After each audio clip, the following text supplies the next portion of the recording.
Why, despite laws and policies, do so many children with disabilities still struggle to access quality education? Radhika Alkazi, founder and managing trustee of ASTHA, sheds light on the realities of inclusive education in India in this film, its promises, its gaps, and the urgent need for systemic change. With insights, legal milestones, and critical data, this film unpacks the barriers and solutions shaping the future of education for children with disabilities. How would you define the concept of inclusive education? You know, I'd like to go back a little when we started and say at that point of time, none of us ever thought that our children with disabilities have a right to education in the general education system. So we were very focused on the special education system, and we were all working there and trying our best to create quality of education.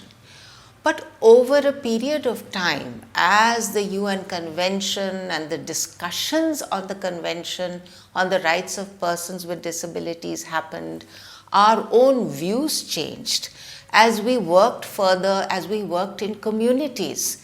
And we realized that our special schools cannot cater, we do not want to separate children with disabilities from all other children. And thinking changed. The whole idea of inclusion and rights came into being. We started thinking about what we call today inclusive education. The whole idea was, and we ourselves in our organization ASTHA, we used to run a small center for children with multiple disabilities. And we changed, and then we thought about, after 17 years of running this, we shut down our center because we thought our energies should really go in supporting children from communities to go into the government school system. So the government school system, why the government school system? Because it's the largest system of education in our country. And therefore, the whole idea is that if this system becomes strong and is able to include all children, including children with disabilities, then that's where the largest number of children with disabilities will go. And actually, if you look at the data, the largest number of children with disabilities even today in our country actually go to the government schools. But the whole idea of inclusive education, my own thinking is that we have to talk about the right to education for every child. Because somewhere inclusive education feels like we are fitting a child into a system, that the system has to open up to include the child. But when I talk about the right to education for a child with disability, I am saying the system has to be made in a way that this child has the right and can access quality education. So while we do talk about inclusive education, and inclusive education should mean all children from all vulnerabilities. And that is something, because children with disabilities are also part of all other vulnerabilities. They are the Dalit child, they are the poor child, they are part of the class system, the caste system, the different religions in our country. They are, so we cannot just have, only look at a child on the basis of their impairment. We have to look at the contexts. That is my learning. What do you think are the biggest challenges Indian schools face in implementing inclusive education, and how can these challenges be overcome? So when we talk about education and the right to education of children with disabilities, I think we have to start with creating a demand for that education. When I say demand for education, I mean firstly supporting families. Families to ensure that their child goes to the school, because there are so many barriers right there. Getting to the school, the family, the extended family believing that the child has the right to education, the child actually getting admission, which is still a barrier, much easier than before, but getting admission in a school and then navigating the distance. In our country, as you know, there are so many different geographies. Where I work, it's the slum area. Now, in these colonies, the roads are small and it is extremely difficult for a child using a wheelchair to navigate that road alone, and for the mother to take the child every day to a school where the atmosphere is still not absolutely welcoming. It may not be hostile, but we need our children to be welcomed into schools. What can the school really do? How do we, schools today, because of many PILs, there are orders that there should be special educators in schools. We have a right to education, the Right to Persons with Disabilities Act, which has a very strong education section. But as yet, the child might get into school at the right age. That used to be a big issue earlier. 20 years earlier, children would come out of their homes and go into schools at the age of 10, at the age of 11. Today we are seeing children come out at 3, 4, get into school. So if you get into school in the right moment, then you have a higher chance of staying on in school. But schools, as yet, we have to figure out many things. For example, the special educator and what is their relationship with the school and with the general educator. Is the child a part of the classroom, or is the child a part of a resource room and is educated separately? So, is the child to be part of all the activities that happen in schools? Very often, children with disabilities talk about not being part of, for example, outings, sports events, cultural events.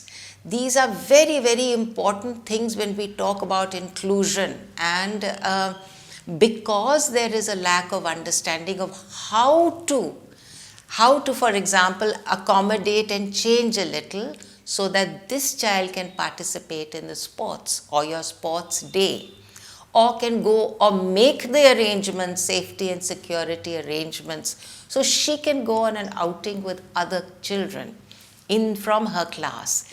These are the things that are really big barriers just now in schools. And the other big barrier is, how do we teach this child? So the big question which we've not answered as yet, the education system is not answered, is how do I educate the child? How do I provide materials that are relevant to her, that are accessible to her?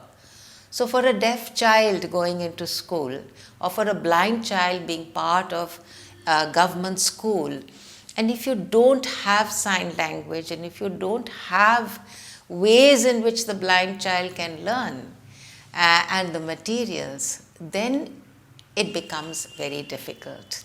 Or for a child with intellectual disabilities sitting in class where the teaching is not accommodating her. These are big issues, and today's schools are, in my experience, which is more in the urban areas, are no longer saying no to the child. Children are beginning to go. There is a change from 30, 20 years earlier. I won't say that there isn't, and that's good. But there is still the question of, how do I do it? And that often, very often, when the special educators, children with disabilities are asked to come twice a week or thrice a week, those are the big issues that we are still facing in the school system, and particularly the government school system. The private school system is very different. They do have, but then their costs are such that the majority of children with disabilities cannot afford the private school. Why is inclusive teaching often treated as a separate specialization rather than being integrated as a standard component of education programs?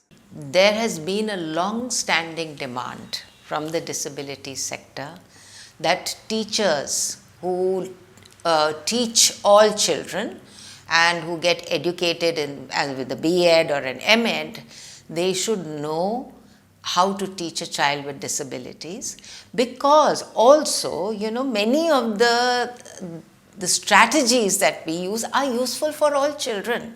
It's not, but there is a general perception that the strategies used for children with disabilities are very different from the strategies used for all children. So I think that understanding and mix, sitting and really looking at how we teach the materials and how it can be useful for all children. If you teach the same thing in 4 different ways, all children are likely, including the child with disability, likely to get it far better than if you teach it only in one way. So there has been a long-standing demand. As you know, the special educator is, the courses are come through the Rehabilitation Council of India, and the general teachers are have other, the NCTE and others institutions through which they get trained. So that talking together has begun. I won't say it has not happened, but has begun and has started happening. So the change is probably on the anvil, but the demand has been long-standing. There is much more, I think, acceptance that general teachers also need to know. Could you share insights into the studies or research conducted by ASTHA that have the potential to drive change or assist us in the future? So, the question always is why research? Because people always say, but nobody reads. But I believe that, we are doing things for posterity, and that it's very important for us not just to be on the ground, but to document that, to create evidence. Because what it helps you do, research and documenting things, it helps you take a step back. Look at what you're doing, see what patterns are emerging, and then hopefully change according to that. But as ASTHA, we have been part of these large groups that have got together over the years. For example, the Right to Education Forum, the Child Rights Forums. We realized that there's very little material on children with disabilities, and that these large forums never spoke about disability. So we decided to document, and I always feel it's very important to document the status of children with disabilities, particularly in education. Over the years, we have brought out about 6-7 reports on the status of children with disabilities in education.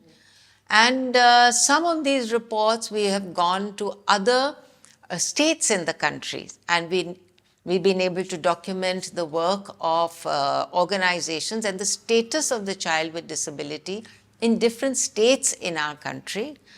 And so for a period of 5 years, I brought out a report a year on the status of children with disabilities in education, which has served to be part of many other larger reports, very often and to maybe give some information, therefore, to the larger community of organizations and people who work on the right to education. Over the years, then many other issues also started coming up as we were working. One of the areas we realized was that there are other children, for example, who have long-term illnesses, like cancer, like juvenile diabetes. These children also have many of the issues that children with disabilities have. And we ourselves, as the disability sector, when we talk about inclusion, need to broaden our horizons and to understand all the other vulnerabilities that are there, because only then can we talk of real inclusion. And so we started documenting what is happening, reaching out to organizations that work with children who have cancer, children who have thalassemia, children, then of course, children with multiple disabilities in our own organizations. And we have put this whole, so these are all children requiring long-term medical care. And what happens to their right to education.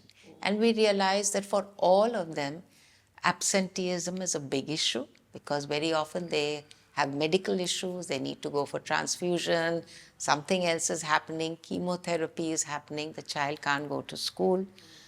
So a lot of absenteeism happens, and therefore, they kind of go back in class. There are many other effects of medication and many other things. So we brought out another research study talking about the similarities that these children, all these children face, have in accessing their right to education. And this is a small attempt to build bridges with other vulnerable communities, so that the disability sector itself does not remain isolated. So these are some more recently, ASTHA took on a small study for the Rajiv Raturi PIL in the Supreme Court, which was on accessibility. The study, which was part of the larger report that Dr. Amita Dhanda's Center for Disability Studies at Nalsar submitted to the Supreme Court, reached out to 14 states through organizations, and each organization did a questionnaire with their families and parents of children with regard to their issues and barriers in accessing the right to education and schools. So this is another study that is very recent and which tells us all the different kinds of issues that kids with disabilities are facing in the school system. As you know, after the report, the CDS report was submitted, on perhaps the last day of Justice Chandrachud's tenure as CGI, we got a very good judgment, which includes, which talks about creating those guidelines, the non-negotiable guidelines for accessibility in all the areas. And this is a large task for the sector as well as for the government. And we hope that the sector and the government can work together, and the voices of people with disabilities and children with disabilities and their experiences, their life experiences, will be heard in framing these guidelines. If you had the opportunity to implement a single policy for disability inclusion without any constraints, what would you prioritize? I would prioritize supports in the communities for children and people with disabilities and their families. Why am I saying that? When I say supports, I mean services need to be right there for them, and services for all people need to be inclusive of all children and people with disabilities. Because our biggest barriers are, if you cannot access, if your community where you are living, the services there are not open to you, you are constantly being pushed back into the home. So I would prioritize having, for example, health services close to where the child lives, rehabilitation services, any other, the ability to go to a shop, the ability to access a playground, all the things that are there in the community. I would put together those supports in the community for children and people with disabilities, and that's already part of our law. So yeah, I would just implement that part of the law.